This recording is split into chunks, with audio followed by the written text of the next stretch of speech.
Achieving a gorgeous grin from home isn't a total mystery with Bite Clear aligners. Just don't be surprised if all of your sleuthing friends start asking, "What's your secret?" Begin by ordering your at-home impression kit today for only $14.95. Bite Clear aligners are doctor-directed and delivered to your door. Treatment costs thousands less than braces. Plus, they offer flexible financing, accept eligible insurance, and you can pay with your HSA FSA. Get 80% off your impression kit when you use code WONDERY at Byte.com. That's BYTE.com. Start your confidence journey today with Byte. Acast powers the world's best podcasts. Here's a show that we recommend. What is The Briefing Room? It's a behind-the-scenes look at how the criminal justice system works and the lives of the people within that system. If you love true crime, well, these are the real people who do the job every day of making sure justice is served. Hi, I'm Detective Dave. I'm Detective Dan. Together, we have decades of experience in local law enforcement, a profession that we think is often misunderstood. So we're going to explore how to do it right, and we won't shy away from when it's done wrong. These are stories you'll hear nowhere else. Unique, frank, and unvarnished. From the team that brought you Small Town Dicks, this is The Briefing Room. Episode 1 drops on August 30th. We'll meet you in the briefing room. Acast helps creators launch, grow, and monetize their podcasts everywhere. Acast.com.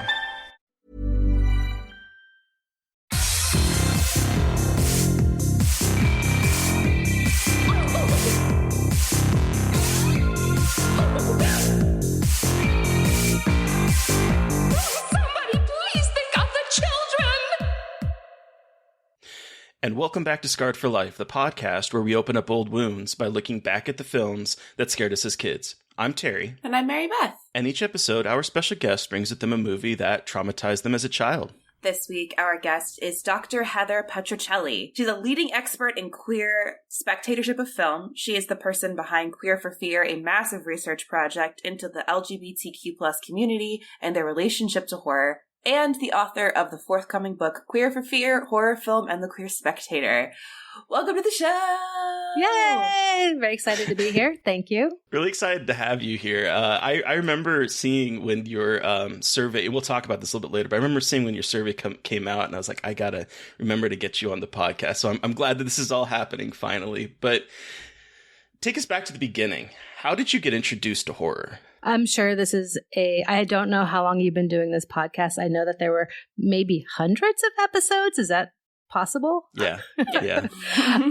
So I'm sure you hear this all the time, but I kind of don't remember not being attracted to the dark and the macabre. Like, I was one of those kids that just was always attracted to something that was more foreboding. And you know, I'm just looking at the two of you. I think I'm considerably older than both of you. So I also grew up in a time. Me, for sure. I am a child. I'm 41. Okay, maybe not considerably. I'm 29. I'm going to go with considerably. You know? Fair. I mean, people can do math and figure out how old I am once I start talking about the film I brought. But so my love of horror just became something like I can't actually trace when I didn't love horror, but horror means lots of things to different people. And when you're a little person, horror can literally just be, you know, The Wizard of Oz and the Flying Monkeys. Yep. We just talked to someone about that the other week, about how Wizard of Oz scarred them for life because of the flying monkeys and all that stuff. Mm-hmm. Oh yeah, I mean, it's like one of those things that your podcast is based on these things that are scarred for life. It's funny how certain things stick with you. So when you see them, we have relationships to our cultural artifacts, right? So it's like, I'm not scared of the flying monkeys anymore, but there's still this like visceral reaction I have to certain things from when I was a kid that scared the shit out of me.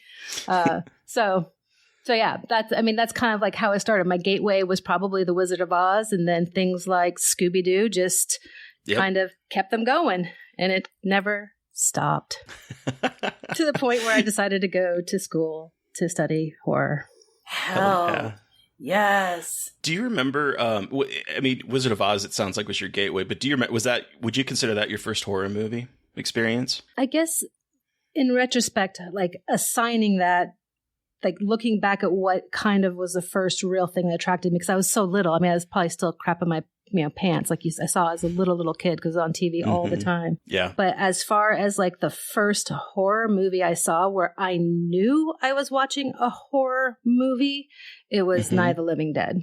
Okay. Oh. So I've told the story before, but I'll just quickly say it. I come from generations of New Yorkers. My family's from like the Bronx and Brooklyn. Okay. And when I was young, going into grade school, my mom decided that she wanted more for the family, so she wanted to get out of New York. So she decided to move to Arizona. Didn't know anything about Arizona. And Arizona has these monsoon seasons and it floods. So very shortly after we moved there, we got evacuated because of a big flood. And we wound up in a gymnasium. And the whole community, the area of the community was in this gymnasium. And it was just a chaotic scene. And no one was going to be sleeping in their army cots that night, right? So I was just wandering around as a tween trying to figure out what to do, and probably a little bit bewildered and dazed and all those things. And there was a room where this guy had a 16 millimeter projector and he was screening. He did Pink Flamingos and Night of the Living Dead. What a double feature. Yeah, and my life was never the same. I mean, I can understand why. And I was probably, I was looking back, I was too young to probably see either of those. But how old were you again? I think I was about 11 or 12. Okay. That is a formative time to see both of those movies. Some John Waters. Yeah, I wasn't supposed to be there, I don't think. And it was 16 millimeter, and it was like, it also kind of created a love of, when you're my age, it's like not everything was always celluloid. So it was like, but the fact that like a movie on celluloid could be screened outside of a theater, it blew my mind. Those movies blew my mind. I'm sure I was terrified. I'm sure I was confused. It's long enough ago that like the mythology around that night is bigger than the truth of that night. Right. Yeah. Right. I grew up worshiping John Waters and horror. So it worked. That's amazing. Thank you, Arizona's monsoon season, I guess. Yeah, I guess. I think about that sometimes, and how like life is full of all these weird turns. And if my mom hadn't decided, Arizona didn't work out for long because it was awful for us. So then I wound up being a Californian for a long time. But what a change going from New York to Arizona, though. Like that's it was genuinely a mistake. Quite a. Yeah, it was That's quite a shock to the system for probably a variety of reasons, but wow. Yeah. I think the good part about it is that it was a very visceral understanding that there are all kinds of people on the planet, because I didn't know anything about Native culture when I was in New York. I didn't know anything about Mexican people when I was in New York. Yeah. That's more to me being a dumbass as a kid, but that was also the education system back in the 70s. So to kind of be moved to a place where it was a whole different people, and then people I was used to in New York were no longer there, or at least not as visible. So it was an important lesson, I think. So, and I got John and horror out of it. So it was meant to be, right? Yeah. You mentioned not being able to remember if you were scared that night, but were you generally scared of horror movies and horror media when you were younger? Did it get under your skin? Yeah, it did. I think that's also true for a lot of people, and it's become something. It becomes something where I wouldn't say I was like always a scaredy cat, but I was kind of a scaredy cat, just not realizing that I was, if that makes sense. And I think it had to do with the fact that as I was coming into understanding my own sexuality and how I was different than the world, I kept forcing myself into scenarios, whether they be real life or filmic, that kind of made me feel really uncomfortable and scared me and gave me nightmares, because it meant that I was going to survive the real life horror of everything. So right. Oh, okay. That kind of goes back to, like, I always remember Wes Craven saying that, like, horror movies are kind of a boot camp for the psyche. Like, the idea that it helps you, like, process real world trauma. And that's something that I've always found. And I think it's one of the unsung pleasures of horror films, of a good horror film. Yeah, I completely agree. An entire chapter of the forthcoming book is all about, queer insidious trauma and how horror helps queers specifically. This is a very queer project, so it's like horror does this for all kinds of populations, but I am focused on the queer community and about how horror can create a release valve for a specifically queer trauma. I mean, literally the trauma of being queer in a cishet society. Yeah.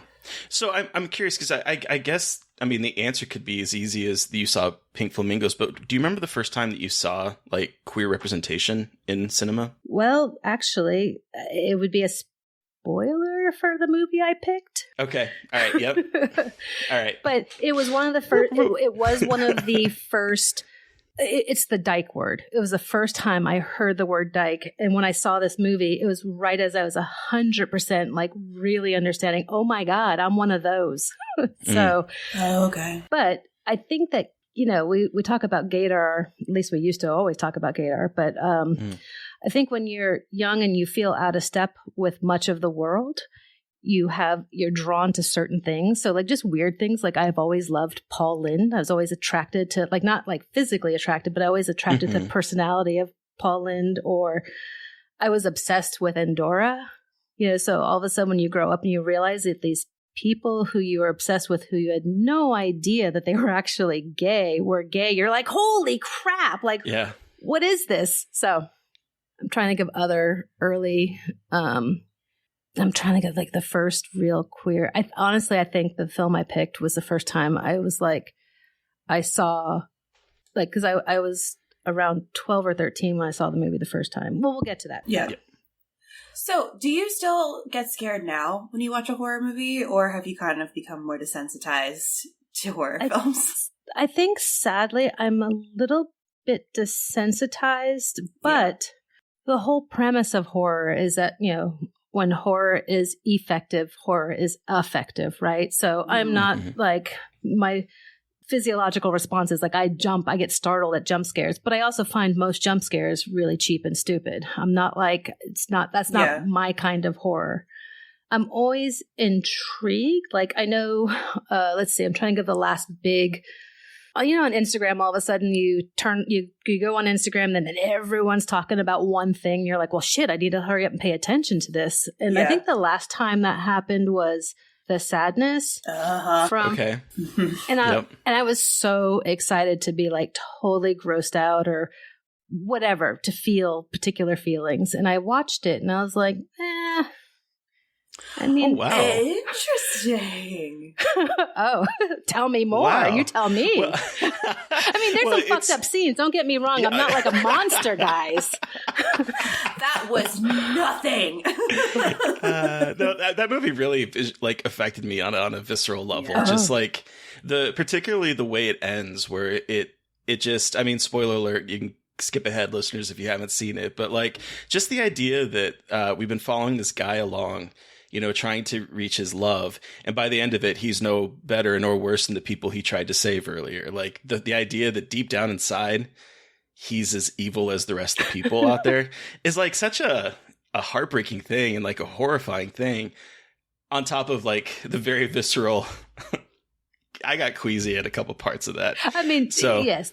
Okay. Let me backpedal so I just don't sound like a completely desensitized monster.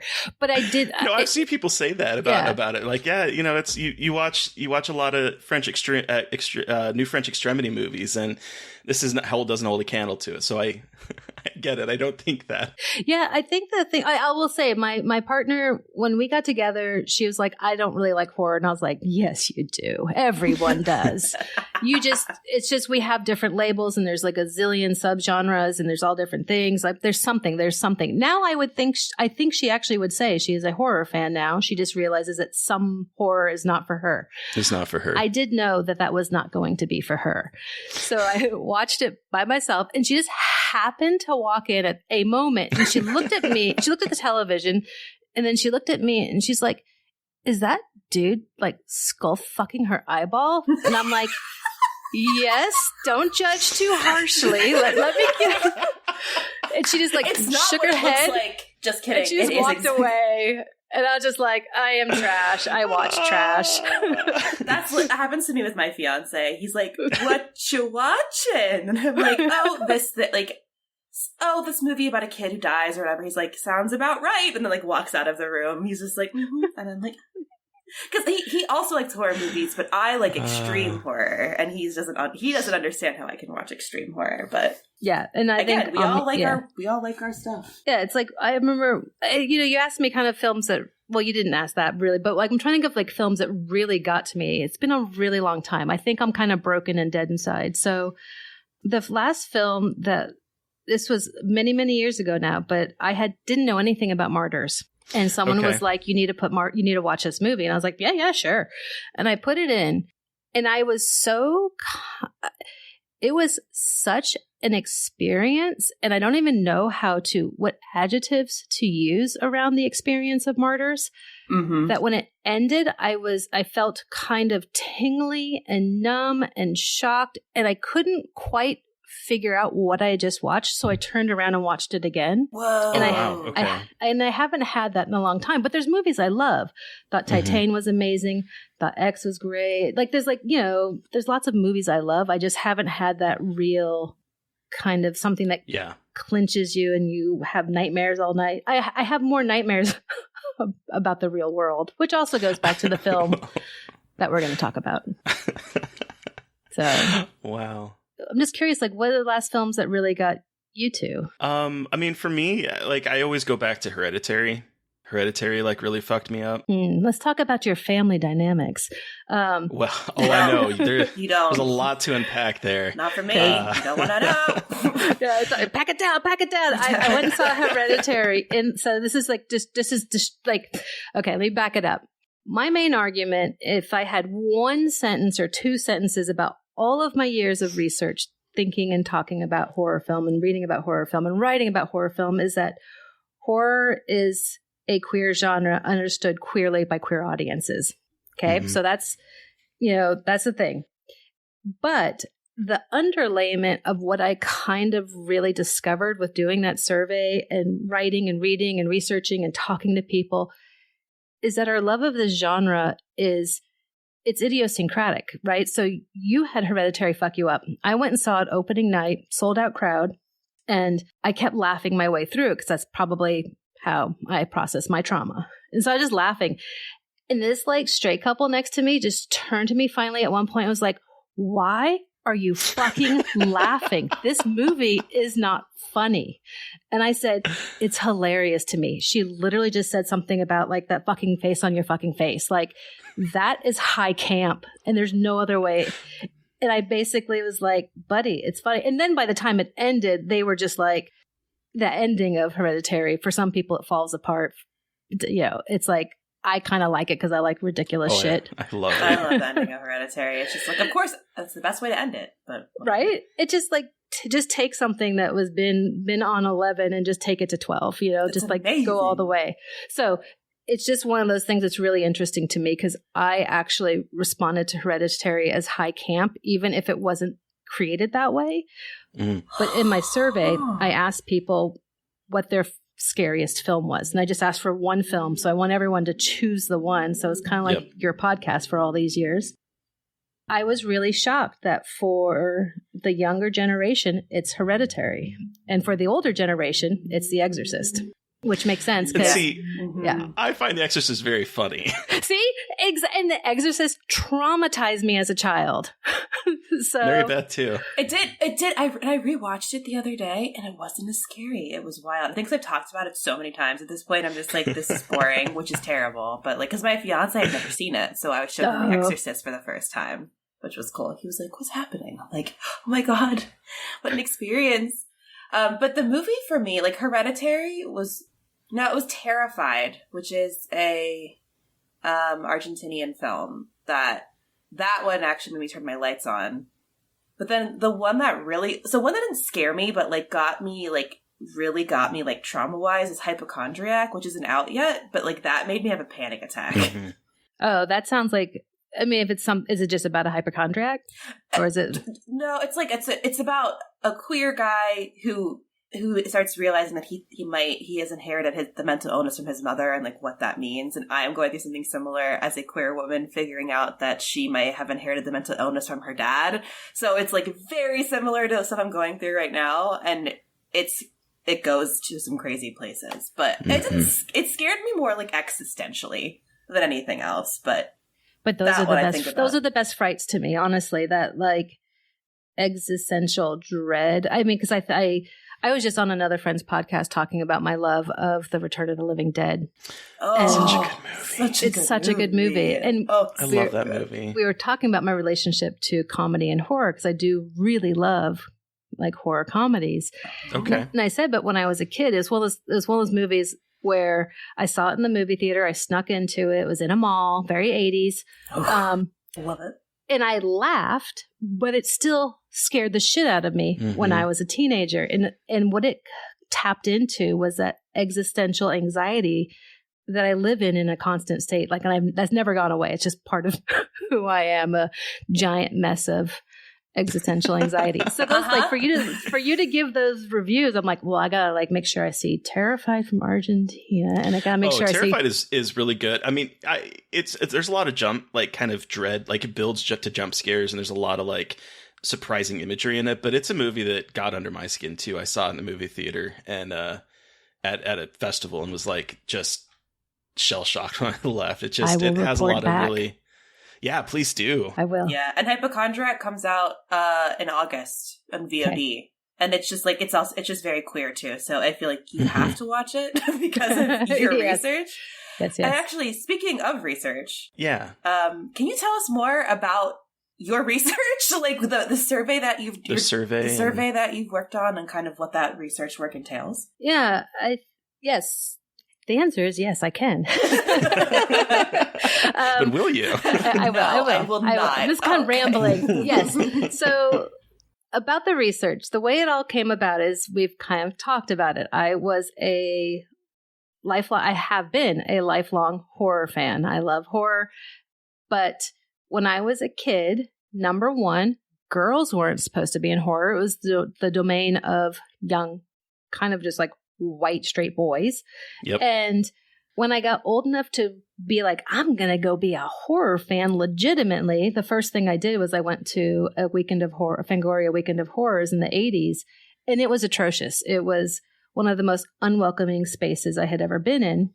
So I was like, well, this fucking sucks. Like, what the fuck? It was a very, clearly I'm still traumatized, even though Fangoria is amazing now. And I love that now what they get is what I call the, straight white cishet horror bros complaining that it's too political and too, all that. I'm like, yes. And that's like it feels like a complete turnaround in my lifetime. Yep. Yeah. And, when I was in my mid to late 20s, whatever math, I met a group of friends in San Francisco, and one of my friends from those times had a screening called Midnight Mass in San Francisco.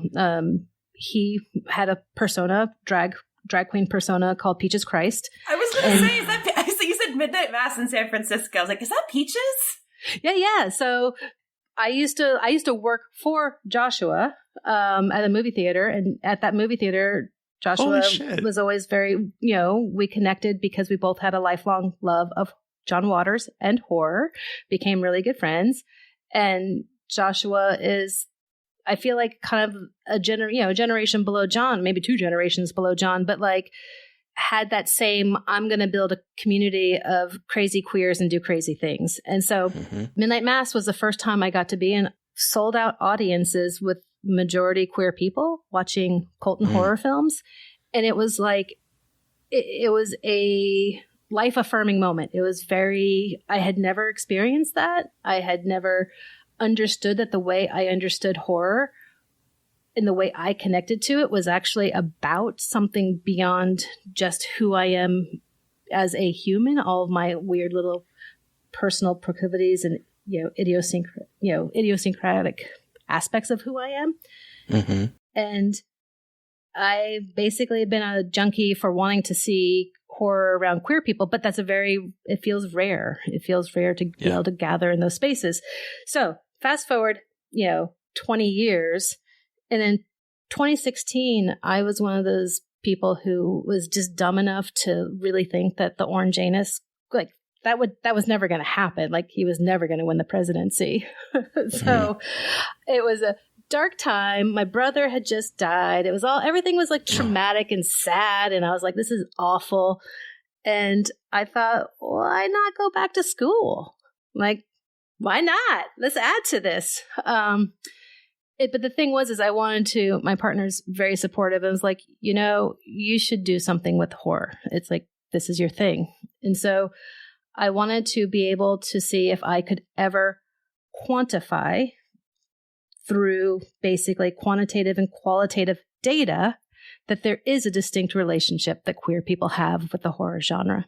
And so I did it via a survey, and it was an incredibly successful survey. So did you take it? I'm pretty sure I did when it came out. I'm pretty sure I did. I honestly cannot remember, but I'm fairly certain I did. Yeah, awesome. Because you did that when was that? That was back in 2019. Doesn't it feel like doesn't that basically a decade ago? Like the Mesozoic era? Seriously. It's really I have like such a bad memory over the last 2 years, particularly ever since I got COVID back in 2020, that like I don't honestly remember anything. Like it's just like things just go out of my brain like that. I'm fairly certain I did. Wow. Because I remember it coming around and floating around on the internet. Yeah. Well, thank you. And it was one of those things like to just give like a quick props to everyone who took it. I mean, its success has very little to do with me. It was something that I did take put it. out. I'm sorry. I just remembered. I did take the survey. I was like, I know I did. Okay. Yes, I remembered now. Awesome. Well, then thank you, both of you. It was one of those things that I put it out there. In academia, it's like, to prove something, you kind of have to always kind of top the person before you who had done something. So I really needed to get 220 responses. And the moment you put a survey out into the world, you're really like, Yep. Uh-huh. So I had 4,107 responses. It is the largest empirical study in horror studies, period. Not queer shit, just period. Holy shit. Yeah. That's fucking amazing. Fuck yeah. And the awesome part of it is and like there was all kinds of little surprising things. Like I've been asked before, like, what was the most surprising thing? You want to know the most surprising thing to me? Fucking bisexual women were the #1 respondents. That was super surprising to me. Mary Beth's like, yep. Bisexual finger guns. That's me. And it was like, I don't know if this is like a terrible thing to admit, because I remember being like, oh God, it's going to totally skew the data in a particular way. It didn't. I was going to ask it. So did you get anything? Because like you, obviously 4,000, that's a lot of aggregate data. Was there anything like really surprising coming out of that? It's going to sound like almost a non-answer in the sense the most surprising thing is how united we are in our queerness. I mean, that was the most surprising thing. The most surprising thing is that whatever kind of maybe internalized biphobia I had going on, I don't know. But I remember thinking very distinctly, oh, this is going to make it not like they're not going to feel the same way about horror that I do. And it turns out across all of the demographic information, we did, it was gender, sexual orientation, race, age, education level, relationships. There's overwhelming consensus in almost every single category. And there's very few instances that there's little tidbits that you find because it's such a massive mountain of data that you can, I'm someone who really, really, really knows data. Like I know data enough to like be able to do what I did, but there are real true data nerds that could mine probably for a decade with that stuff. And like little weird things like, I'm trying to think. One that like I wrote about very briefly in a footnote was like, because I'm like, oh, someone needs to go do this. Like trans men have a very strong attachment to werewolf films. Mm-hmm. Oh, yeah. I've seen a lot of people talking about that, but like not with the research that you have, not with like the kind of the data points that you have. Yeah, that's so fascinating. And then like, American Indians have the strongest, the data shows that they report to love horror the most and feel and report the most knowledge about horror. And it makes perfect sense. I mean, especially when I write about horror having this trauma. I mean, like that's a very traumatized group of humans in American history, since we're all on Turtle Island. So those are kind of like little tidbits. But if you ask more questions, I can maybe answer them. I'm just trying to think of other. So where did you get your PhD, and like where did you do a lot of this this research? When I was doing the research to figure out what school to went to, I was trying to figure out, like, I have my first BA I got in cinema studies a while ago. Then I had to get a second BA at one point in my life, and I did a history degree. And then I got a master's in history years after that. And I was like, do I want to do a film program? Do I want to do a history program? And then I was watching a documentary where this guy came on screen, and I knew he was gay, because you just know sometimes. Mm-hmm. And he was at a Gothic center. And I was like, well, what? So I did start doing research. In England. There are Gothic centers, and you can get degrees in Gothic studies. So I wound up applying to it was the Manchester Center for Gothic Studies that's affiliated with the university in Manchester, England. So that's where I did it. See, and that's why I thought, because when I initially reached out to you, I was like wondering about time zones, because I knew that you went to Manchester, and I was like, so I assumed you were over in the UK. So is it online? Can you do it online? Or did you go there? I did go there. You don't have to go there, but I did choose to go there before the pandemic. I went each year for a number. The first time was like 6 weeks, and the second time was, I think, almost 8 weeks. Wow. And that was just because this is great. It's great to meet you, and I can kind of see you. Mary Beth, you're a little fuzzy, but I can see, you're humans, and we're connecting, but it's not the same as if we were sharing the same space. Right. And so I thought it would be important, plus access to libraries. And I don't know. So, but you can do entire programs online. You need a computer. So, yeah. Because that's fascinating. Because like I was an English. I went to school to learn English, and I've always been like huge fan of Gothic literature. So the fact that there was like this Gothic center, I was like immediately in my mind going, that sounds really interesting. Oh, and then they're your people. I was a film person, and most of the people there are Gothic lit people. Okay. And I will say, as a film person, as a former film student, and then as a grad student in history, I've been to cinema conferences, and I have been to history conferences. Gothicists are the best people. I love to hear that. Yeah, I love hearing that. Well, and I picking your brain about PhD, because I got my master's in horror, like in horror film studies, but I read all about horror, and I wanted to go into get my PhD, and then I decided not to for now, because academia burned me out while I was doing it. But I'm always like so interested in getting a PhD in something with horror, because like I'm obsessed with it, obviously, and it's something in the back of my mind, but I don't know. Yeah, I don't know. I have a very how do I be diplomatic? I have a very complicated relationship to academia. I think it's mostly corporate bullshit these days, and I think that school should be free. And this will also be something that kind of comes up when we talk about the movie. Like, I think that to have the space to think long and deeply about something is incredible. And I had these visions. I wanted to be, I don't even smoke a pipe. I don't even smoke, but I wanted to have like my cardigan with my like leather here, my leather little elbow patches with my pipe. And I want to sit around and talk with all these smart people about horror. That's not what happens.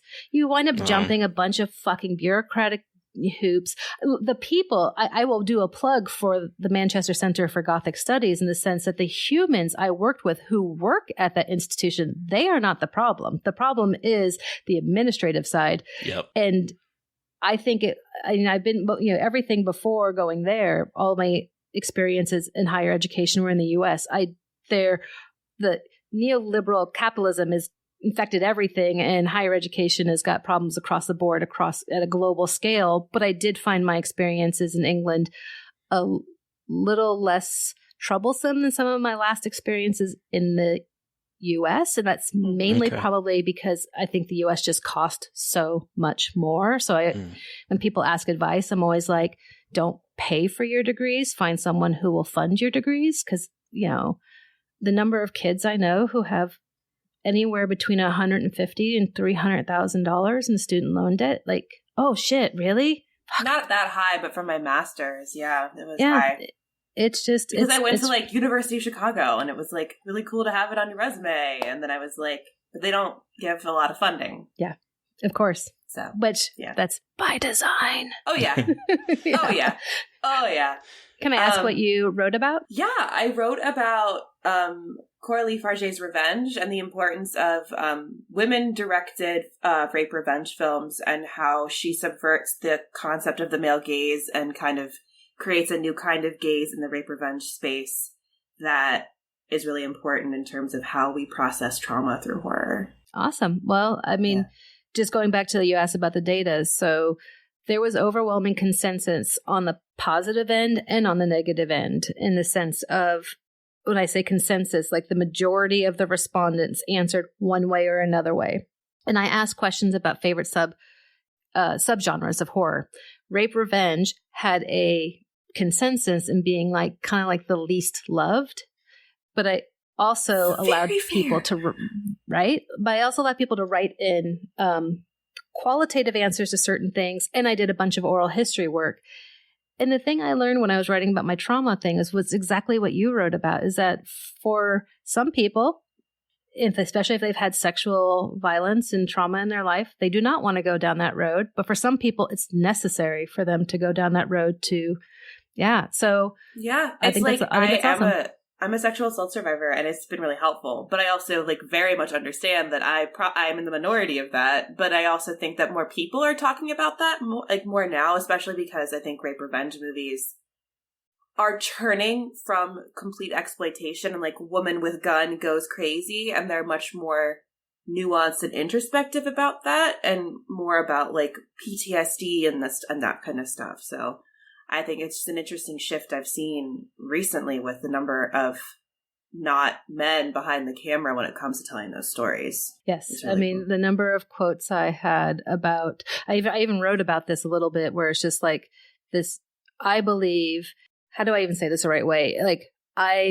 This whole arm is the sleeve of Universal Monsters. I love many eras we've had in horror. So I love Hammer. I love all of the 80s crap, because that was the stuff when I was going into theater, sneaking into theaters.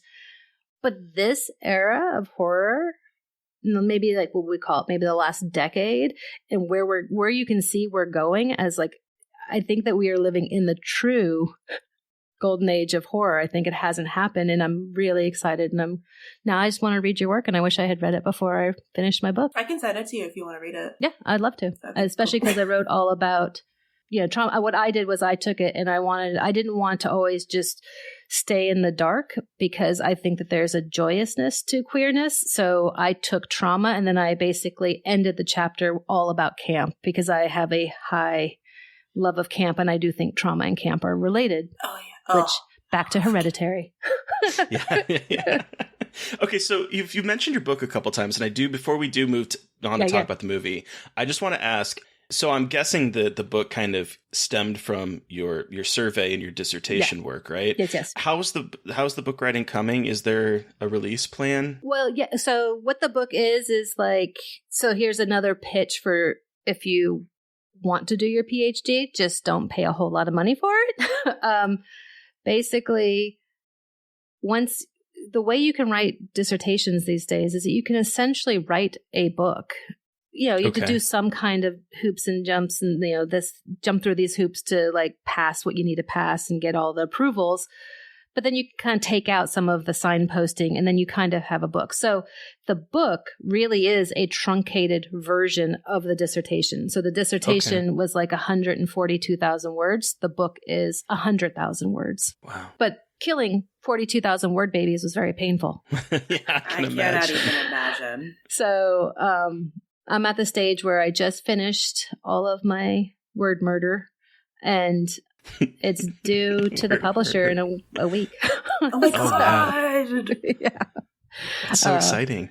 Yeah, it'll be interesting. It's I think the thing that's hard is that I've been with this now. I've been in this research since 2016. Yeah. And I've been with my own words. I finished the dissertation in 2020, and I'm so especially because I had to do that really intensive edit. I'm so close to it that I can't see it anymore, if that makes sense. So it's going to be interesting. It's going to be interesting how people respond, especially since a love of horror, like we could all list our top 10 favorite horror films and we might have some crossover, or we could have 30 different films, you know?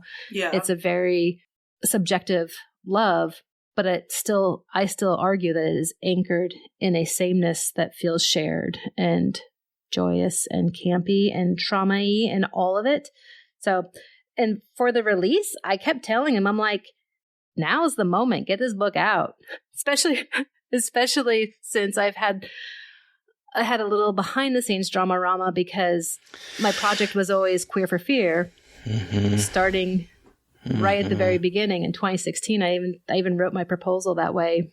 And there's a documentary coming out pretty soon called Queer for Fear, which I'm now just hoping will help have people find the book. Maybe. Yeah. Oh, man. I mean, yeah. Yeah. I mean, that's what Joshua, Peaches, basically, I called Joshua and I was like, I don't know about this. And Joshua's like, bitch, it's an academic book. And this is a thing that's going to be on Shudder. Like, even if your academic book was like a runaway hit, there will still be tenfold humans who watch, you know, the Shudder doc. So in the end, it will benefit you.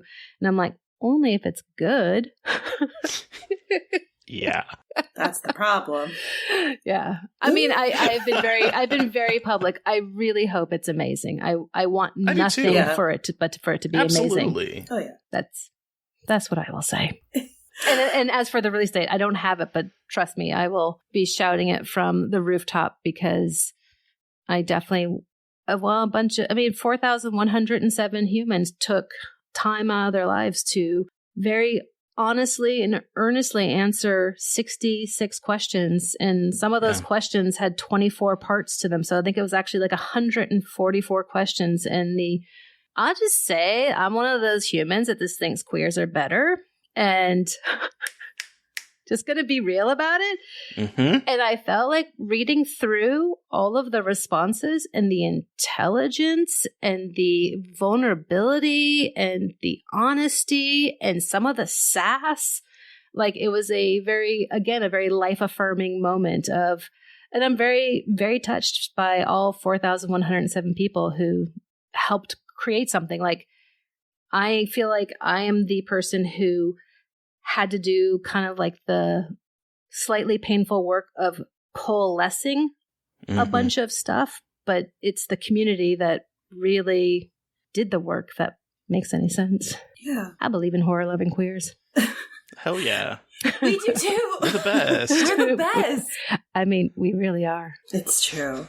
On that note, do we want to talk about the movie you brought with you today, Heather? What movie did you bring? What are we talking about? I know, it seems a little bit kind of ridiculous after all of this horror talk. You're going to be like, well, what really deep, impactful horror film did you bring? I brought Silkwood. Silkwood. I totally brought Silkwood. Silkwood, let me read everyone a brief synopsis if they're unfamiliar. Based on the book Who Killed Karen Silkwood by Howard Cohn, a worker at a plutonium processing plant is purposefully contaminated, psychologically tortured, and possibly murdered to prevent her from exposing worker safety violations at the plant.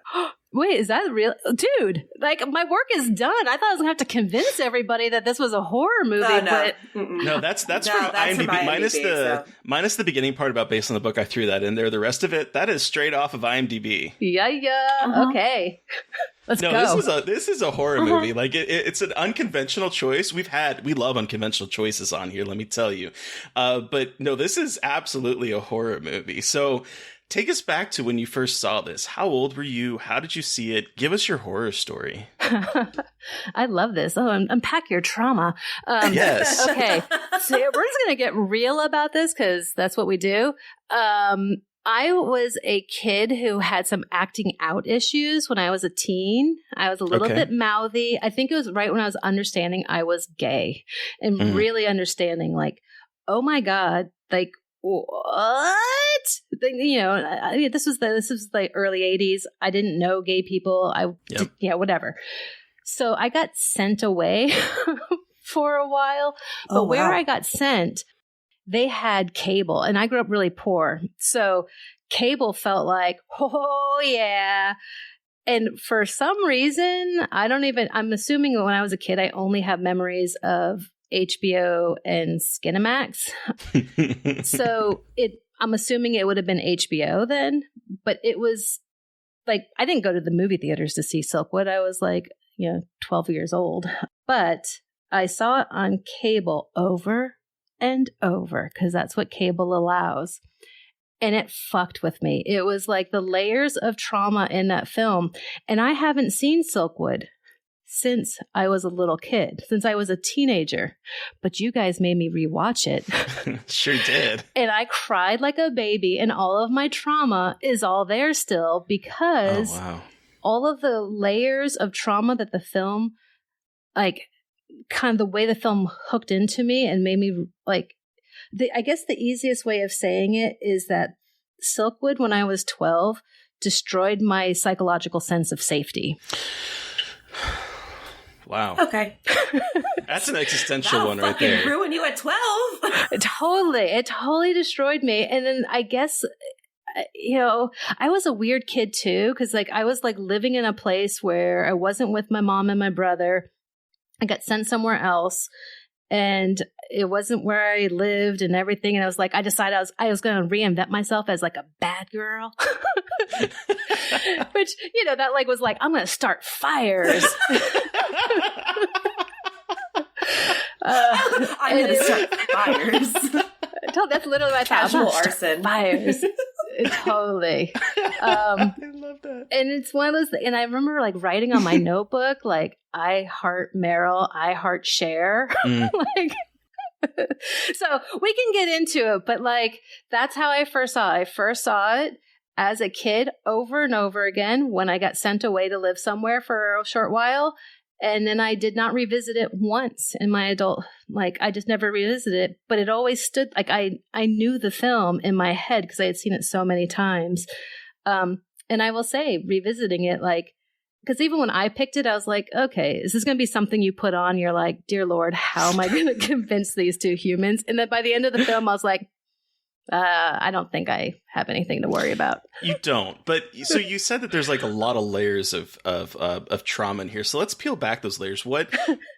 Give us an example of maybe like the basic level or the like overarching one. No, well, there's too many. I mean, so it's kind of split. Okay. One of it is basically cishet men, the real world, real life, and neoliberal capitalism. Okay. So we can like unpack that more, but that was one layer of trauma. And then the other layer of trauma was I was just understanding I was gay, and I had just come out to kids in junior high school being like, I just want you to know I'm gay, which in the early 80s was probably not the best idea. I kind of thought like Boy George somehow was going to make it okay for me. So I always find that interesting because I mean, I was born in 81, and so I was discovering my sexuality like in the 90s when there was a lot of shit going on that was very homophobic. It was like we're coming out of the AIDS crisis. It was still happening for a lot of it. There was Matthew Shepard. There was the Boys Don't Cry movie that was set in Nebraska, from real Nebraska, where I was growing up in the 90s. There was a lot of trauma, and I didn't come out until I was 30. That's how like deeply ingrained the homophobia was. So hearing that you came out in the early 80s is like, to me, it just because I honestly, I thought I was gonna live in the closet for forever. Yeah. Well, I mean, I just to go back to the research, is because there's a whole lot. I think you have acute and insidious trauma. I think all queers have the insidious trauma, but then there's, based on all of our life experiences, we all also gather acute trauma. And so, it makes my like dark little heart kind of like want to hug little, Gaby you in Nebraska.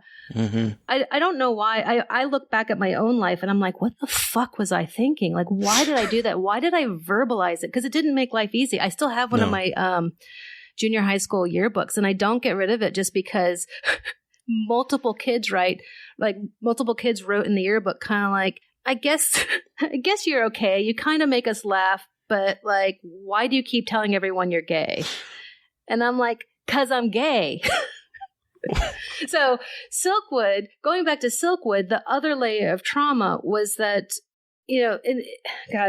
it's even hard to unpack it all, because the fact that the character is embodied by Cher, who is now Cher. Cher, yeah. Cher! I thought that I was destined to live a life of loneliness and rejection, because ultimately Cher's character, it's like she pined for someone she was never going to have. She was in love with someone who was never going to be able to love her back the way she wanted to be loved. That whole I love you, well, I love you too. I don't mean it like that. Yep. That's how I mean it. I'm and the fact that Cher actually toward the end of the movie, when Karen Silkwood says, the only thing they kind of call me crazy for is living with you. And she's like, what, because I'm a dyke? And that was the first time I heard someone say it in a way that, I know at that time that was probably her using the derogatory word about herself. Mm-hmm. But from that moment on, I was like, I'm a dyke. I'm a dyke. And it's like how I still identify. I still prefer dyke to almost anything, just because. Thanks, Cher. Because Dolly told me. Because Cher. Because Cher. So there's that trauma layer.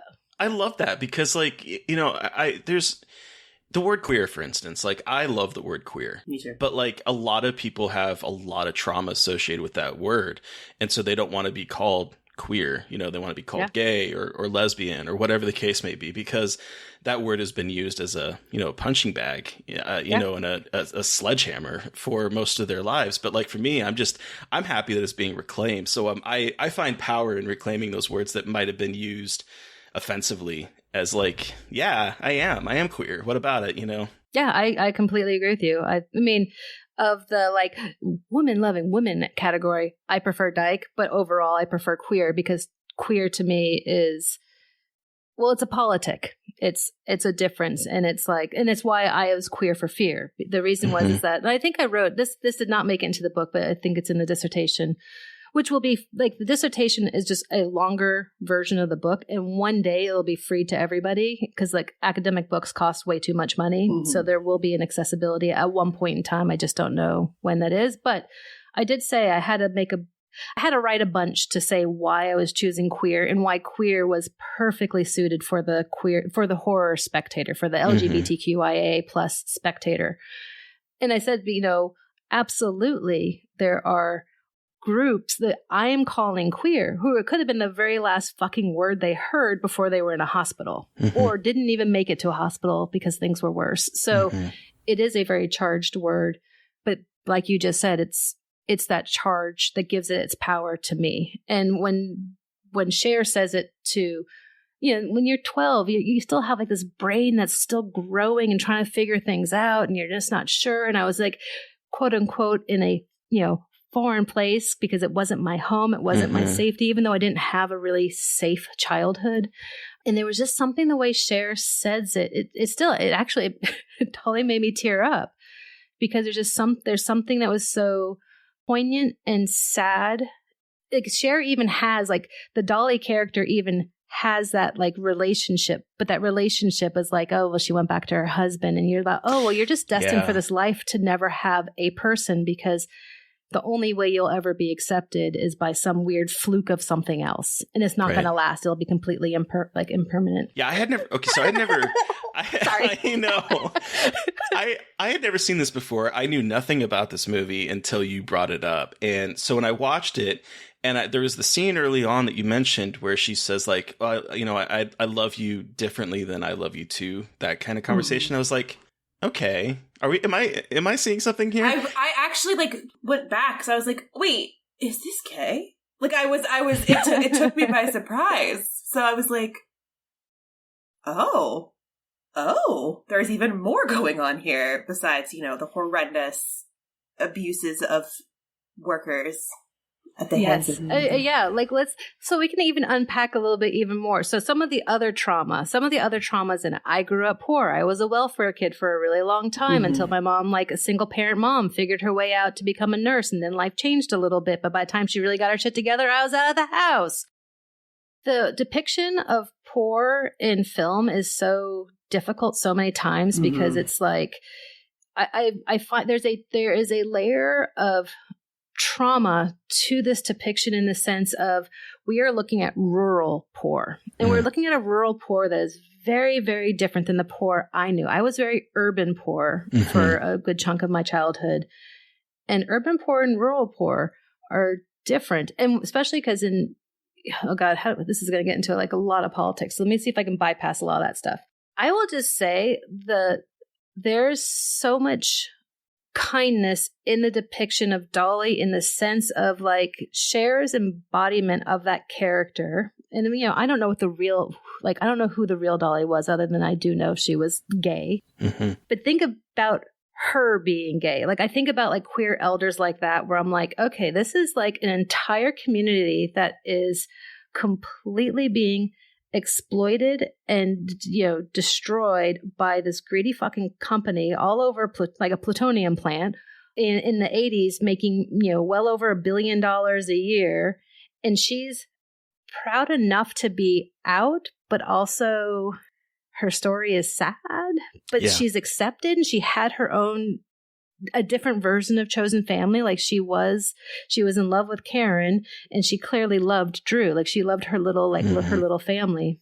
And I think I was thinking back, like, okay, so this was done in the 80s. They were already in their late 20s, so that means that she was already coming out. And where did she even meet the mortician? Like where did they meet? Did they? I know the mortician. I love the slow reveal of that with like, she's a beautician, and then when she's doing her makeup and it makes her look basically like a corpse, it's so pale, and then it comes out that she's a beautician at a funeral home. I was like, what a funny little writerly thing. It was like funny, and then a 1-2 punch of like funny, but then saying like the people who work from that plant who come to the morgue were dead before they looked dead before they were even dead. And it's like, she has some really good lines. Well, she says so much with so little. How about that? The way she cuts Drew down that one time, I wrote the line down. I don't remember exactly where was it. I get so tired of your jokes. The way Angela delivers that line to Drew, the way she says it is just, it's so cutting, and it's so like, it's like a read. It's like, it's totally so queer, a read. And I love it.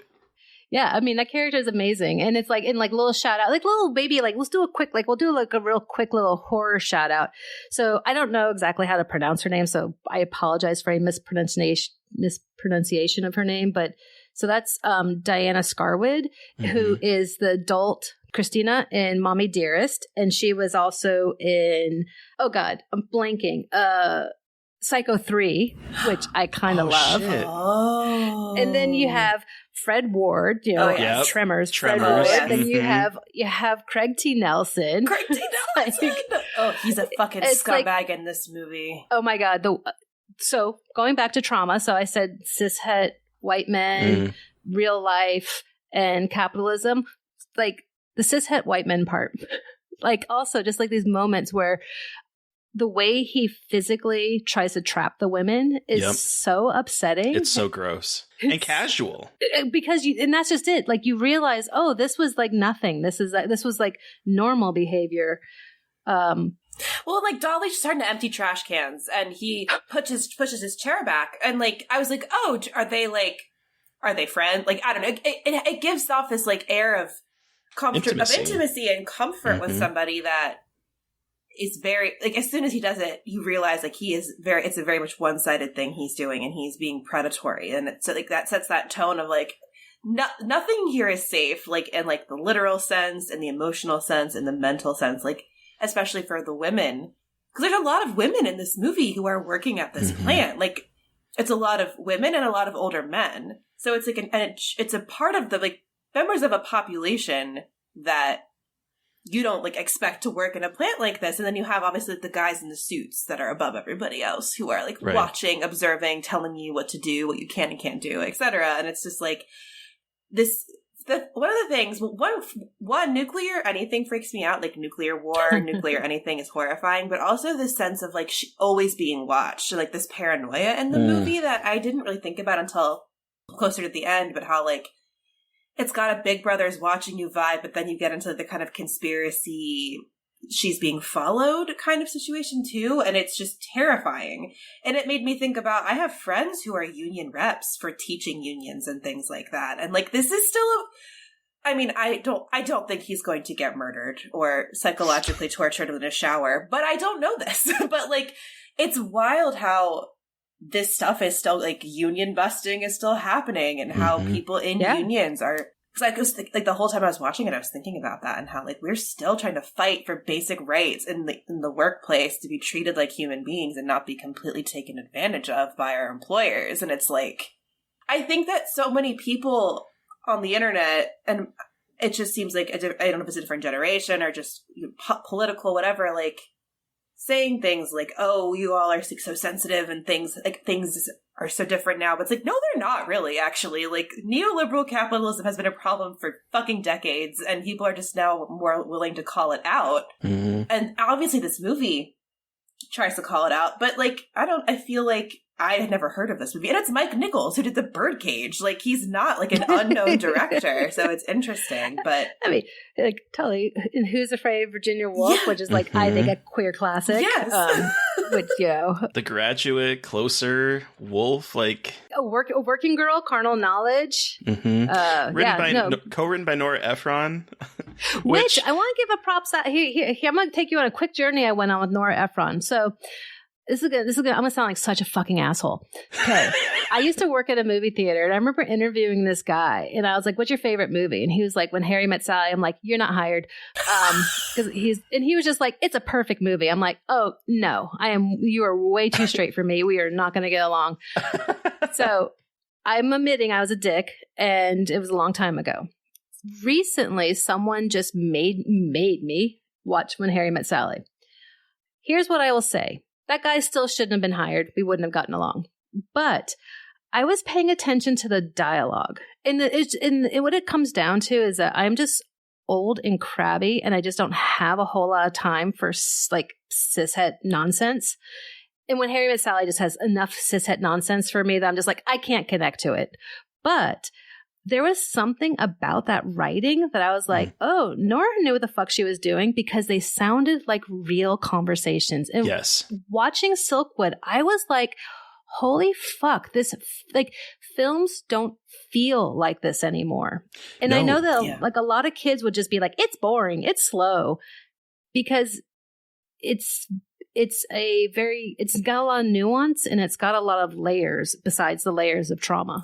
Well, and I was thinking that too, because like these friendships, like the three of them in that house, feel like a family. They have, I think they spend a lot of time with these conversations and these like small intimate moments. Like when Dolly is, I think she grinding up weed or something, and she gets seeds on the floor. And it's like, it seems so small, but I feel like it establishes the dynamic between everyone. And that's also right before one of the scenes before she tells Karen that she's in love with her. But like, the relationships with all these people, and even in the plant, like all of the relationships and like ways everyone knows each other and talks to each other feels very real. Yeah, and I think it has something to do, like, as I say, like, I think that there's a layer of trauma for me in watching the depiction of like rural poor, and really hooking into a level of like, it is clear with, it's like, it's a movie that shows and doesn't tell. We know that there's a lack of access to education. We know that there is racism.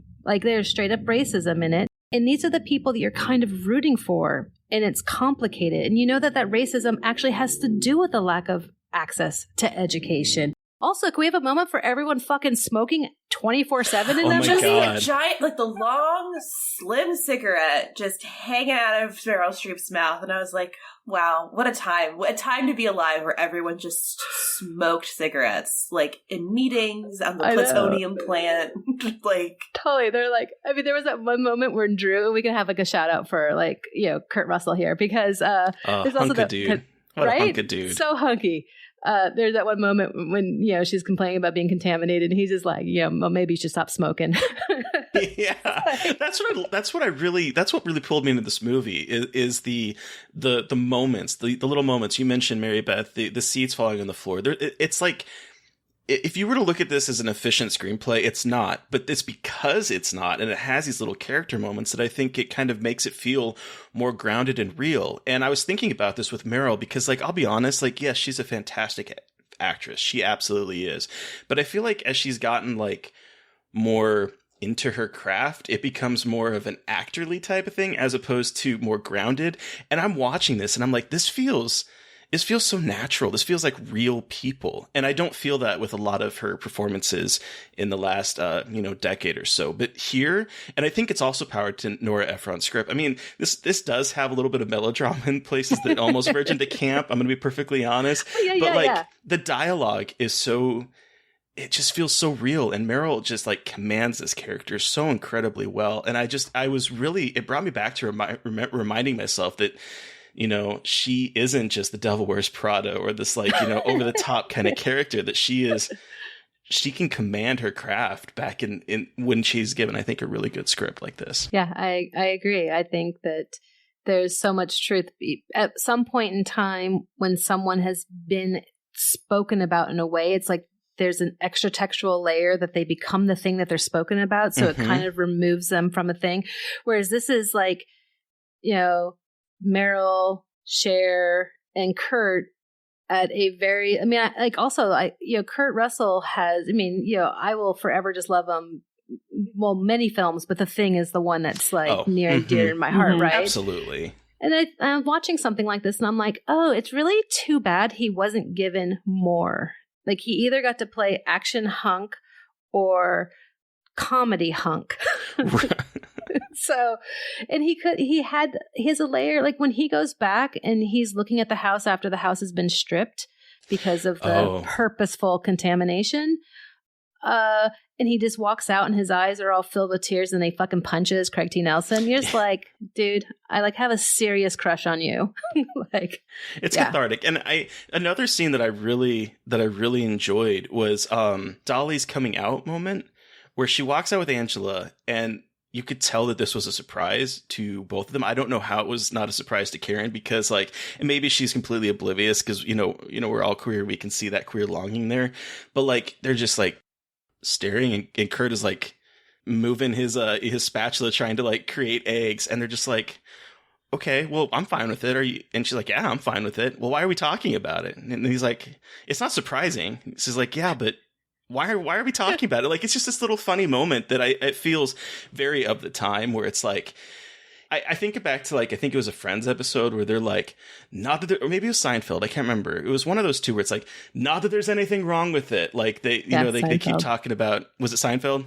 Yeah. They keep talking about gay and it's like, not that there's anything wrong with it. And I just felt like that this movie kind of embodied that. I mean, of that era, but like it was, it kind of made me laugh. Why are we talking about it then was really funny too. No, it is actually great. Like, I'm just gonna like be the like echo chamber. Like, yes, I agree with everything you've said. Like, it's like there are all these great moments, and then back to something that you had said, Mary Beth, about like I grew up in a time when, you know, it's like all these generations have these different traumas. So I can't even imagine what it's to be like a little kid in school now, when you have to learn how to. I don't even know the words to say with all the shit going on in schools with all of the gun massacres. But I know that kids get trained in whatever that version of safety protocol when there's a, you know, gunman. And I'm saying it gendered because that's what it is. And I grew up in the generation of going through nuclear drills in school. And so that fear, like I was my generation, I mean, the generation before me too, because they had all, like they were the first, the boomers. Fuck the boomers now, but they did have a lot of trauma. Yeah. And there's something about like another layer of the trauma was just understanding all of like trying to get your head around when you're basically a tween or a teen, of understanding why did they have this plutonium? What were they doing it? Okay, they're making reactors, they're doing it into tablets. What do these reactors do? Okay, these reactors are actually doing electricity. Oh, that's really interesting. Like, so it was like, there's just a layer of all of, you know, I'm trying to think of like some of the films that totally scarred me. It's like, The Day After. Even I have like a whole list because like yeah. This movie like just reminded me how much there was like, you know, a lot of times people consider the 80s like a satanic panic, right? But there was a lot of like nuclear panic of the 80s, and there was a whole lot of movies both here and over in the UK that were basically dissecting it. A lot of them were about, you know, basically us versus Russia. A lot of them, like there's The Day After, which, you know, aired on ABC and terrified Ronald Reagan to the point that he said it's very effective and left me greatly depressed. I wish he had cared that much about the AIDS crisis. Ronald Reagan, anyway.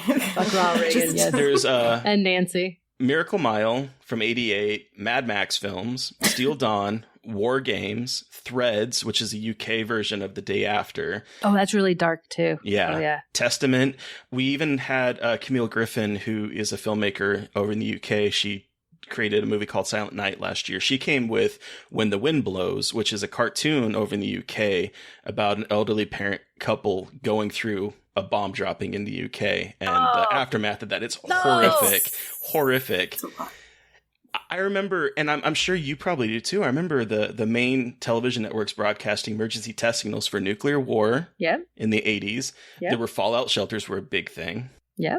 Like, Oh yeah, this film like hits like when I said that there's layer of traumas and what the fuck is going on right now? Right now, there's a whole like little generation of kids looking up nuclear war again because of what's going on with the Russian invasion of the Ukraine. It's funny that you say that because I did find an article from the Washington Post about how the Ukraine it's talking about how Gen Xers who grew up afraid of nuclear war between Russia and the U.S. are having PTSD and deja vu. And there's a line in there from Matthew Chance, who is a CNN international correspondent, and he said he remembers as a kid crying himself to sleep thinking that he wasn't going to make it to adulthood. Yeah. It was, okay, I'm going to say some more things. Everyone's just going to hate me. Please don't hate me. I'm actually quite likable. I have a hard time with certain things like maybe Stranger Things or the Fear Street trilogy when they're looking back. And I think maybe you, Terry, could speak more to Fear Street because I think our age difference, I think the 90s were you were like, I'm talking about the 80s and you were that age in the 90s. And so I'm curious. I will just speak to Stranger Things because it's literally hitting at like my age at that time, you know, and I have this really weird issue with it. And it sounds like a crabby boomer, and I don't want to be a fucking crabby Gen Xer, although I am a Gen X grump. So it's like, whatever. Well, I know what you're going to, I think I know what you're going to say. But it's this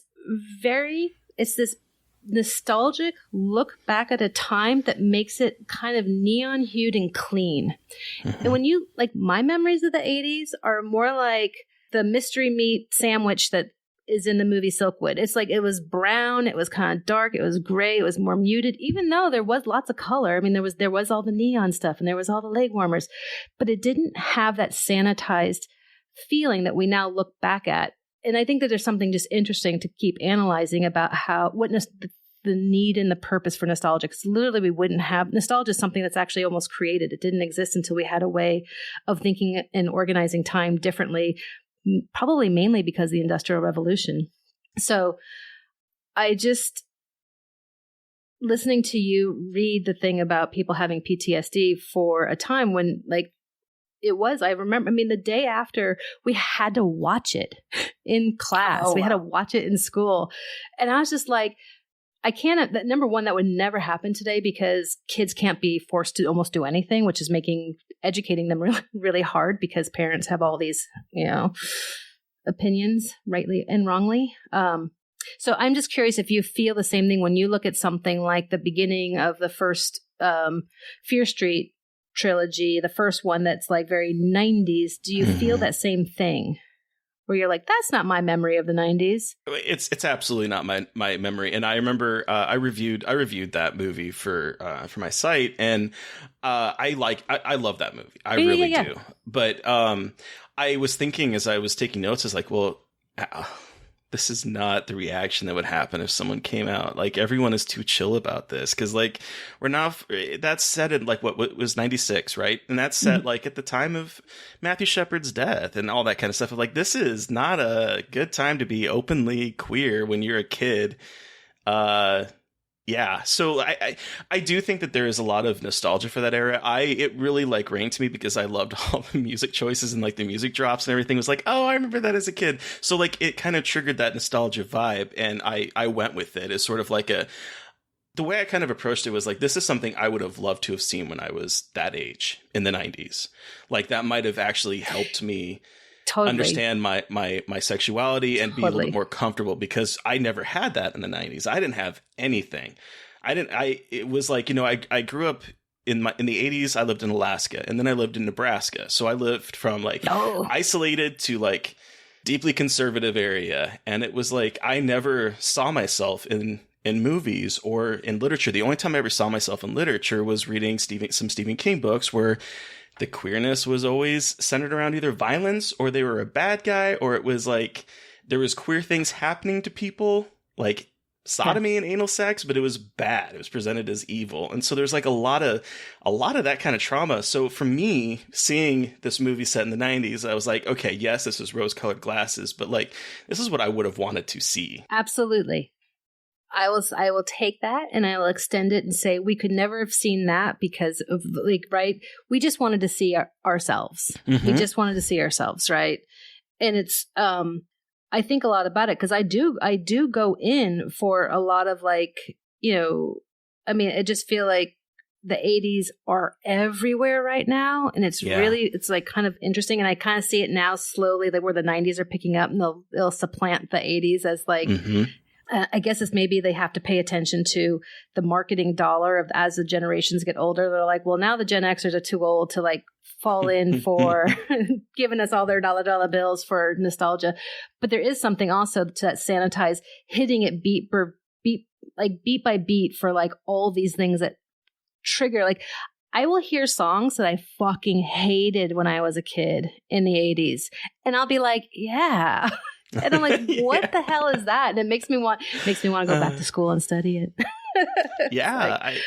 I think it's interesting the way, because like I'll be honest, the moment Fear Street opened up with 9 Inch Nails Closer, I was like, okay, I'm sold. Yeah, this movie is an A+ for me. Like it was just that like jolt of memory of growing, because I still love 9 Inch Nails, but like back then, just like hearing that song on the radio and being like, yeah, I want to fuck you like an animal. Like that's, it's like, yeah. So it was like immediately I was like, okay, I'm tuned in. This could be a shit movie, but I'm 100% on board. It's interesting. It makes me want to talk more about this nostalgia in horror and how it's used to hook you in, because it's like I have watched every single Stranger Things. I will bitch about things. I will totally complain about things, but I keep watching it because I'm just at this point I'm just hooked in. But right. I'm also trying to think like to like not take it too far away and like start talking about nostalgia. I'm trying to think of other trauma stuff from Silkwood. The one thing that like really jumped out at me when watching it was the shower sequences. Ugh. Those are true just horror scenes. Like, straight up. Like there's 4 of them basically. Because Thelma's is the first one. Thelma's the very first one. And then there's 3. Yeah. That one it's so. I was thinking about this particularly just a little bit ago because Mary Beth, you're talking about the women in the work center, and I was thinking all of the trauma in this movie is inflicted on the women, because you have Thelma, who is dehumanized. There's she has her wig on, and when she's getting showered, her wig is like literally tossed to the side as she is being scrubbed and washed down. There's Gilda, who has, trauma. And then there's, our 2 main characters, Dolly and Karen, that are, all of this is inflicted on them. And you don't see the men dealing with any of this. They're the ones doing the washing. Well, and like the thing too is the women are the only ones getting washed, getting these horrible chemical showers where their skin is basically scrubbed off. And with Karen, it escalates as things get as she gets more involved in the union, and you're basically trying like water torture, like not waterboarding, but like shoving like that in her face and scrubbing her down and purposely contaminating her so she has to go through that. And it's like in her eyes. Yes, and the men in this are like, well, think about the company. And like all of their talk is always just about like, well, think about the bigger implications and don't think about yourself, but like the company. And like, yeah, obviously there's the fear of people losing their jobs if things like this are exposed, which I think this does get into with her friends that are like, please don't talk to me. Like, I'm just trying to live my life. I like my job. And again, it's that horrible thing of capitalism. Like, you have a job, you want to stay in it, you want to keep it. It's so insidious. Well, like, you're in a rural area, too, so, there probably isn't as many job opportunities that are nearby. Yeah, it's a company town. Yeah. And that's what Angela says, is that, it's like you see McKee and what is it? It's Kerr and McGee. Kerr McGee? Yeah, Kerr McGee. You see their names everywhere. It's on the streets. There's just, streets that are named after them. Like, this is your life and this is your livelihood. And so I think that's what's so insidious about this is it's like, yeah, they're killing us, but we have a job. Yeah, and how terrifying is that? And isn't at one point, is it Drew or is it Craig T. Nelson's character that's like, I don't remember who it was, like, who cares about cancer? Like, we still have a job. Someone said that at one point about how, like, it doesn't matter. Like, cancer doesn't matter. So there's like, okay, let's just like go down to like the horror scene. So like, first of all, you're right. Because we like, I don't know if it's still used, but there was a time where we would talk about the Silkwood shower, right? Like that is it's almost like a horror trope. It is a form of body torture. And all those scenes are really horrific to watch. There is another scene that's just interesting to me is like when they're like in the dark of night, there's those nefarious things going on with blowtorches and she asks about it. Oh, yeah. And you're just like, and they actually cue in kind of like scary horror music in that scene. And I was like, oh, this is very interesting. And then we find out later, like kind of very tropey that they chopped and buried a hot vehicle. Fucking truck. Which then you think about that and you think about radioactive contamination. And you're like, where the fuck are all these vehicles that were like all buried around in Oklahoma? Like, dear Lord. So those are kind of like the overt ones, I feel like. Those are like kind of like very kind of lean into kind of horror tropes in a way. But then there's a scene that actually kind of almost terrifies me is when they're at that union meeting and the doctor's explaining basically the dangers of plutonium. And Thelma stands up and is kind of like, the guy, he basically responds, we can take out your lung. Would that be a little extreme? And then she sits down, and then the woman behind her, the one they had the party for, raises her hand, but the husband goes to swat her hand down. And then I'm just like, that scene, again, showing and not telling, it says everything. And it does. Horrifying in so many ways. And like, the number of times that they repeat, so we know it's a company in town. We know this is an incredibly economically depressed area. We know that these people are being, I don't even know the word, they're being exploited to the hilt and nobody cares. And they're all working double shifts.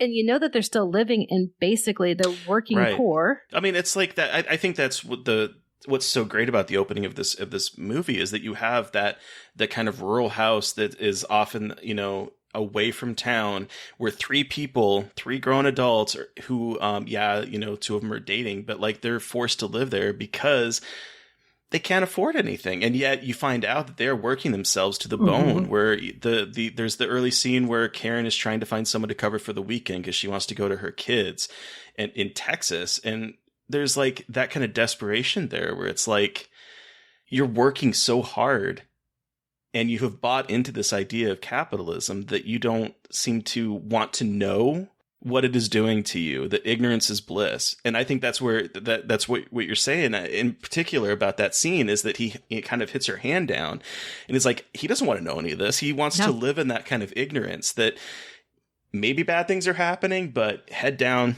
nose to the grind. We got to keep working. Yeah, no, exactly. And I feel like, again, this is a film was it 83? We're now in 2022. And let's think about how I would say right before the pandemic started, I'm not going to say unions were dead because there were unions, but they're very kind of select areas where there were unions are still strong.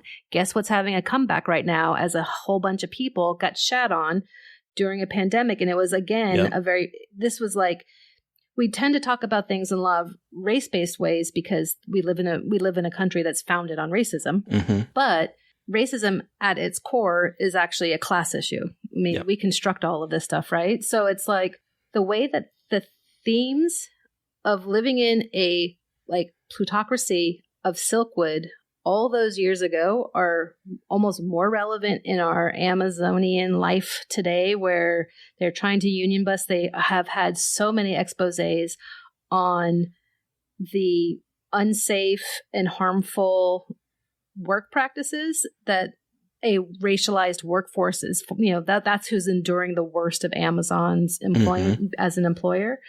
That shit's really scary. And it's scary that another layer of thing that kind of traumatized me as a kid, when I said it kind of destroyed my psychological sense of safety, is like, where do you feel safe in this movie? Like, it's like hard to actually find a moment of safety, because even when Karen gets folded into the arm of the union guys, I feel that they were incredibly exploitative and didn't give a fuck about Karen. No.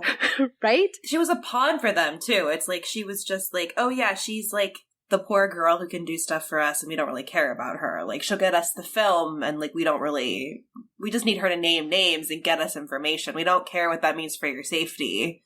Like, just get it to us. And whenever she would bring up like safety issues, they wanted to keep focusing on the fraudulent x-rays, the ones that they're being doctored. Like, well, let's focus on that. And she's like bringing up all of these issues of like everything from there's 2 showers for 75 people on a shift. Like, she brings up all the stuff and they're like, let's not focus on that. Let's talk about this x-ray, or let's talk about, these horrible effects on people. The only reason that they listen to her is because she runs out and says, hey, I saw they doctored x-rays. Like, that's the only way they're taking her seriously, when she's like, hey, no, this is a really big problem. And the only reason that they care about it is they say, oh, it'll kill all of these people in the state. And obviously, yes, that is a problem, but it's like, this fucks me up so much all the time, is about like how government / big organizations are willing to sacrifice people for what they deem the greater good.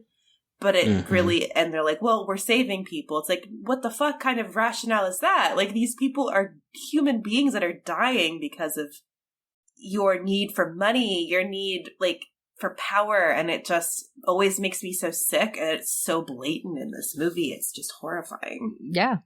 And it doesn't feel like it's actually a 40-year-old film. No. Like, I mean, it's like those things. And I think that's what's scariest. I think when you get older, it's also like, you look back at things and you're like, okay, well, we definitely are making progress, because let's talk just about queerness, right? We are making progress because when I talk to like kids, queer kids, they can't quite compute that you couldn't see yourself in media. And I'm like, there was no one. We had nothing. Yep.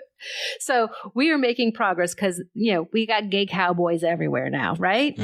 So I don't want to sound like one of those persons that is like, but that is something that's a little bit different. And it feels like you're allowed to have these things because the real machine of everything running everything, all this plutocratic like life, it is worse. Our wealth inequality is literally off the charts. I mean, I don't even know how many billionaires we have right now, but, billionaires should not exist. There's no need for billionaires. And when that movie ended, I just remember, I just kind of sat there a little bit stunned. And I was like, oh my God, I might be completely re-traumatized. Like, all those scars had been kind of buried for like 30 something years. And now I'm like paying attention to what's going on in Russia, what's going on with all these corporations that have basically taken over kind of running the country, and how you don't feel safe anywhere. Right. But yeah, what were you going to say? I was just going to say that the corporations running the country, it's sad that it takes a corporation that leans liberal in terms of like social issues to get something changed. It's like we have to rely on corporations to maybe threaten pulling out funds or like leaving Georgia or that kind of stuff for there to be even a modicum of change. And that's it's insidious in its own way. Like it's nice to see in some ways, because like I don't feel like, as someone that grew up in that time, grew up before now, where like you didn't see that before. And now you do see it. And so it makes you feel like, okay, there are people here high up making a lot of money that can see you. But at the same time, it's insidious because it's leans into the capitalism machine. Yeah. And it's like, let's be real. Even these ones that are doing quote unquote, I'm using my, scare quotes, air quotes of right.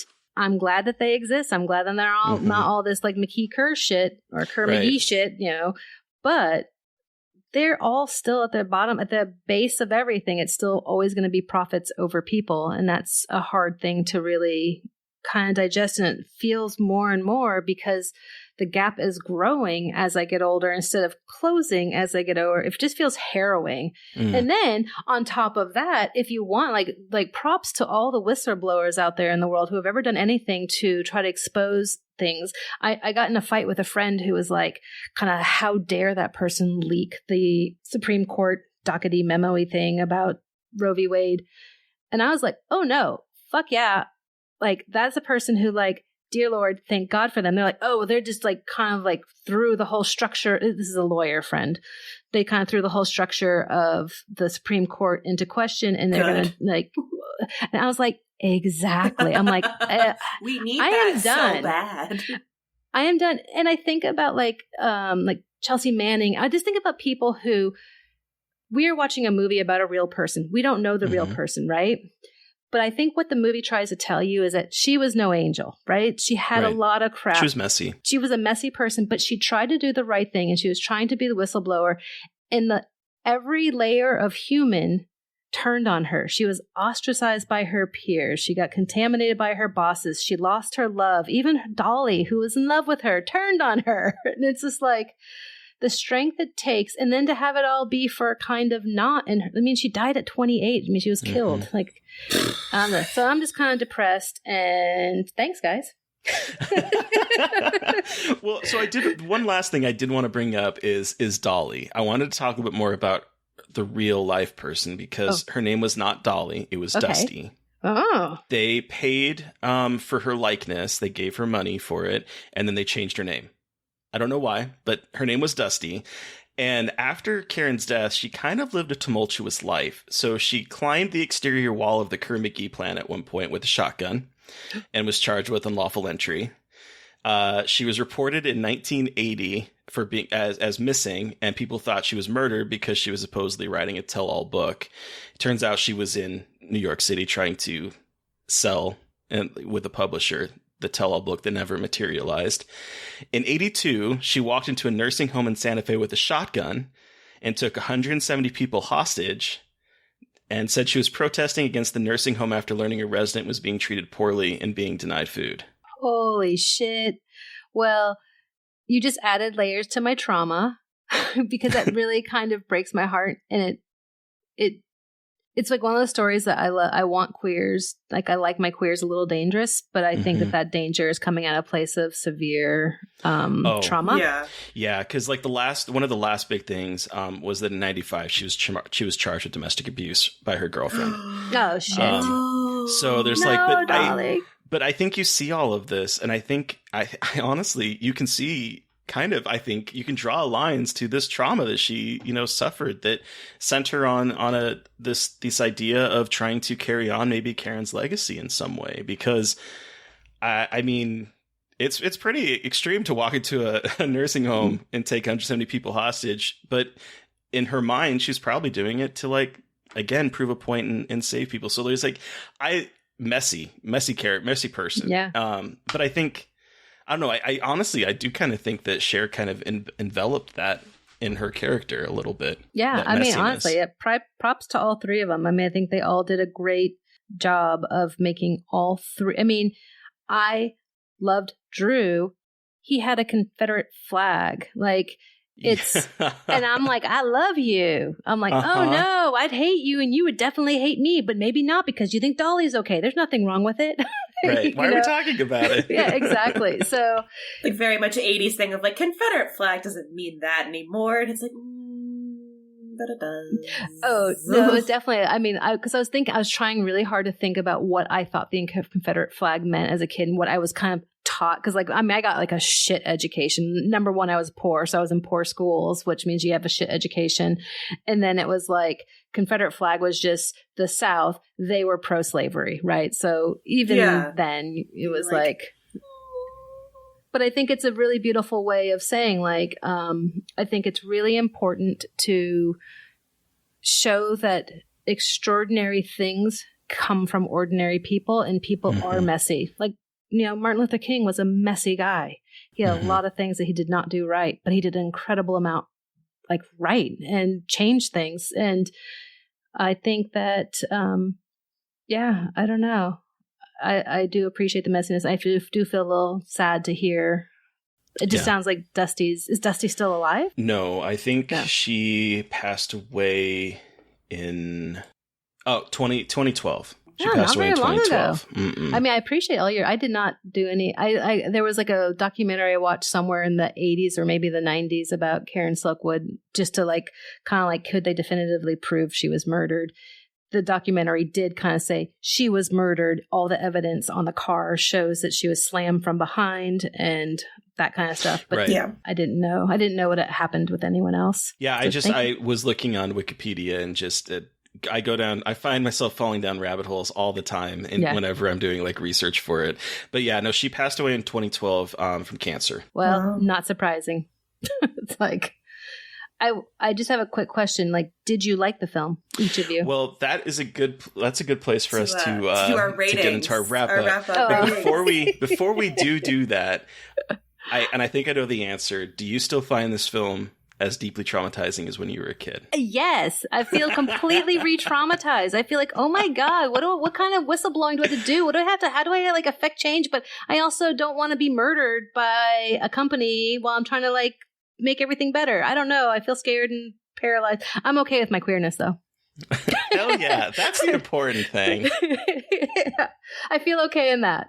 So, all right, let's get to our ratings out of 5 for this movie. Right. Terry, how many Meryl Streep's mullets out of 5 do you give? This very serious movie, I swear, but I couldn't stop thinking about her mullet while I was watching this movie. It was a powerful mullet. There was power in that mullet, man. Like, shit. Yeah. Anyway.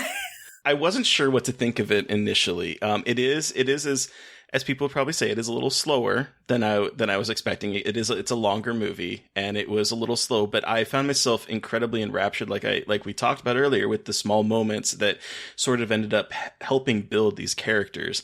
I think some of the melodrama, particularly between Karen and Drew, was a little campy at times. The moment where he's leaving and he drives off and then slams his car, stopped, gets out, and he says, "You know, I loved it, baby." I'm like, okay, really?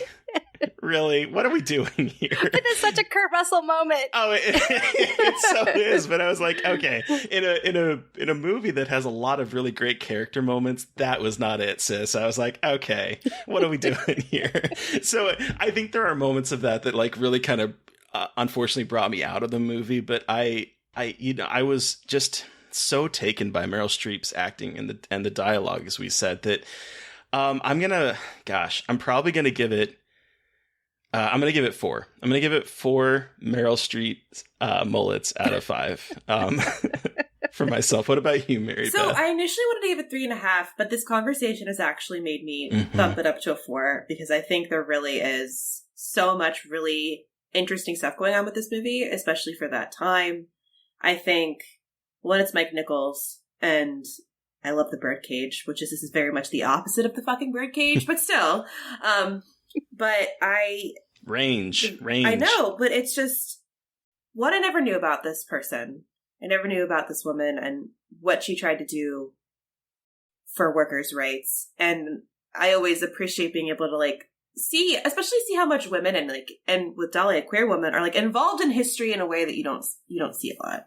Or people try to hide it or bury it or just, make it seem like there aren't a lot of women and queer people trying to make the world a fucking better place because cis white men ruined it. But yeah, this movie, I think, got in my head about it, and again, it feels so relevant today with the way people are treated in unions, but also the way that workers are treated at Amazon. My brother works at Amazon and tells me the horrible shit that they make people, how they treat people at Amazon. And this isn't a new story and it's not an old story. It's just a story that's been our reality for a really long time. And yeah, it's 4 Meryl Streep mullets out of 5. Heather, you have the final word. How many mullets do you because a year after Karen Silkwood was killed, the plant closed. I'm going to go one step up, and I'm going to give it 4.5 Meryl Streep mullets because she lost her life, but she fought an incredible battle. She did bring a light to all of the atrocities happening at that plant. But like you said, there are still just Kerr-McGee's everywhere right now. And I also have a friend that worked at Amazon and wasn't allowed to tell me a lot of things because they signed things that say you can't tell you about. But I heard a number of things that I actually thought that he was making it up, that it was that atrocious in the name of productivity and profit at the expense of a human. So I'm going to give it, maybe I'll give it like 4 mullets and a boob because she does that great boob flash. Yes! Oh my God. She sure does. I was like, this is my bitch right here. She just like will flash her tit in the middle of the workplace when a guy's giving. I'm like, yes. Oh, I was right. obsessed. And like, there's so many moments. There's like, I know I'll shut the fuck up, but like just like again about the power of showing and not telling. Her working through the like lunchroom and just eating everyone's food. I'm like, you know who she is, and if she was your friend, you'd be like, bitch, fucking get it together. But you'd still love her and totally respect all that chutzpah. Yep. A lot of moxie. So 4 and a boob. 4 and a boob. I love it. But one final point that I just remembered that made me laugh so hard is the scene after Dolly is with Angela and Angela is ready to move in. I'm like, okay, this is the U-Haul lesbian trope, like to the max right there. That like the second date, you got yourself a U-Haul and you're moving together. I was like, and they're just sitting in the car with the groceries like, oh, I guess she's moving in now. Our new roommate. I mean, Angela is really a very shining star in that movie. Yeah, she really was. I really liked her. But anyway, thank you so much, Heather, for joining us to talk about Silkwood and introducing this movie to us. Where can our listeners find you, and what do you have coming up that you can share? You can find me at Queer for Fear on Instagram, and if you feel the need to email me, you can email me at queerforfear@gmail.com. And I guess my next big birth into the world will be when the book is released. So maybe we can come back and talk about trauma. Trauma. I mean, it's what you do, but we can talk about just horror and trauma. And I will have read yours, so then we can put our works in dialogue with one another. Sweet. I love that. So listeners, you've heard from us, but we want to hear from you. What was your experience with the movie Silkwood? Send us an email at scarredforlifepodcast@gmail.com. Or reach out to us directly on Twitter. I'm at MB McAndrews. And I'm at Gaily Dreadful. And of course, don't forget to follow the podcast on Twitter at Scarred Podcast. And please don't forget to review, rate, and subscribe. It really helps us out. It does. Thank you to Eric Parr for our artwork. Thank you to Sean Keller for our music. Thank you, everyone, for listening. Please stay safe out there, but most importantly, stay creepy. And until next time.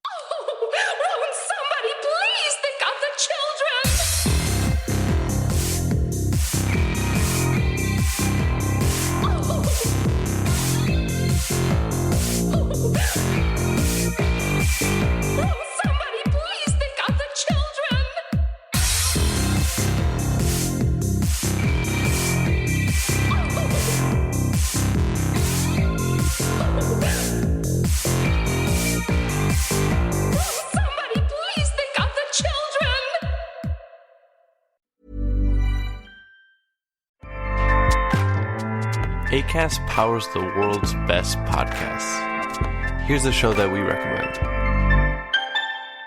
What is The Briefing Room? It's a behind-the-scenes look at how the criminal justice system works and the lives of the people within that system. If you love true crime, well, these are the real people who do the job every day of making sure justice is served. Hi, I'm Detective Dave. I'm Detective Dan. Together, we have decades of experience in local law enforcement, a profession that we think is often misunderstood. So we're going to explore how to do it right, and we won't shy away from when it's done wrong. These are stories you'll hear nowhere else. Unique, frank, and unvarnished. From the team that brought you Small Town Dicks, this is The Briefing Room. Episode 1 drops on August 30th. We'll meet you in the briefing room. Acast helps creators launch, grow, and monetize their podcasts everywhere. Acast.com.